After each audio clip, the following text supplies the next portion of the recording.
নন্দীগ্রামে পুলিশের গুলি চালানোর ঘটনার পর কেটে গিয়েছে 17 বছর। তবে রাজ্য রাজনীতিতে নন্দীগ্রাম আন্দোলনের প্রভাব এখনও প্রাসঙ্গিক।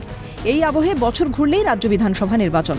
তার আগে নিজেদের পালে হাওয়া টানতে নন্দীগ্রাম দিবসকে হাতিয়ার করতে চাইছে তৃণমূল, বিজেপিও। শুক্রবার নন্দীগ্রামের অধিকারী পাড়ায় শহীদ বেদিতে মাল্যদান করে শ্রদ্ধা নিবেদন করেন রাজ্যের বিরোধী দলনেতা শুভেন্দু অধিকারী। সেখানে শুভেন্দু ছাড়াও উপস্থিত ছিলেন মেঘনাথ পাল, অশোক করণ, অভিজিৎ মাইতি সহ পদ্মশিবিরের অন্যান্য নেতৃবৃন্দ। পরে সোনাচূড়া শহীদ মিনারে গিয়ে শ্রদ্ধা জানান রাজ্যের বিরোধী দলনেতা। সেখানে বক্তব্য রাখতে গিয়ে শুভেন্দু জানান, নন্দীগ্রামের সোনাচূড়া মৌজায় অযোধ্যার রাম মন্দিরের আদলে মন্দির নির্মাণ করা হবে। আগামী 6 এপ্রিল ওই মন্দিরের নির্মাণ কাজের শিলান্যাস হবে। একটা হচ্ছে 6 এপ্রিল রামনবমীর দিন নন্দীগ্রামের দক্ষিণ প্রান্ত সোনাচূড়াতে 3.5 বিঘা জমিতে রাম মন্দিরের নির্মাণ শুরু হচ্ছে। সকাল 10টার সময় মহিলারা শঙ্করধ্বনি কলস নিয়ে হাজারে হাজারে আসবেন। বৈষ্ণব সমাজ মৃদঙ্গ খঞ্জনি নিয়ে আসবেন, অন্যরাও আসবেন। রাম সকলেরই আরাধ্য দেব। সেখানে আমরা অযোধ্যার রাম মন্দিরের আদলে একটি রাম মন্দির নির্মাণ করব।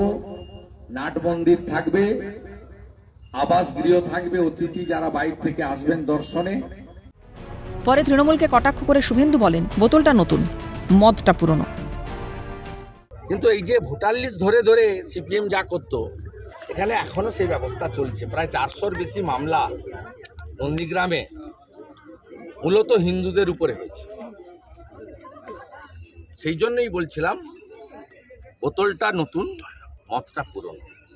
আর অত্যন্ত পরিতাপের বিষয় যে শহীদদের উপরে দাঁড়িয়ে সিঙ্গুর তো ফ্লপ আন্দোলন, টাটাকে তাড়ানোটা কোনো আন্দোলন নয়, কারোর সমর্থন ছিল না, আমরাও যুক্ত হইনি।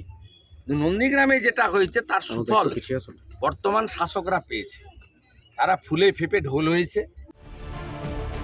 এদিকে শুভেন্দু বেরিয়ে যাওয়ার পরেই তৃণমূলের তরফে শহীদ দিবস পালন করা হয় অধিকারী পাড়ায়। উপস্থিত ছিলেন তৃণমূল নেত্রী জয়া দত্ত। সেখানে শুভেন্দুকে বিঁধে তৃণমূল নেত্রীর দাবি, রাজ্যে গণতন্ত্র আছে বলেই বিজেপি এখানে মিটিং মিছিল করতে পারছে। আমি তো বারবার বলছি ওনার মাথা খারাপ, ওনার যখন যা ইচ্ছা ভুলভাল বকে যাচ্ছে। উনি কি বলছে উনি নিজেও জানে না।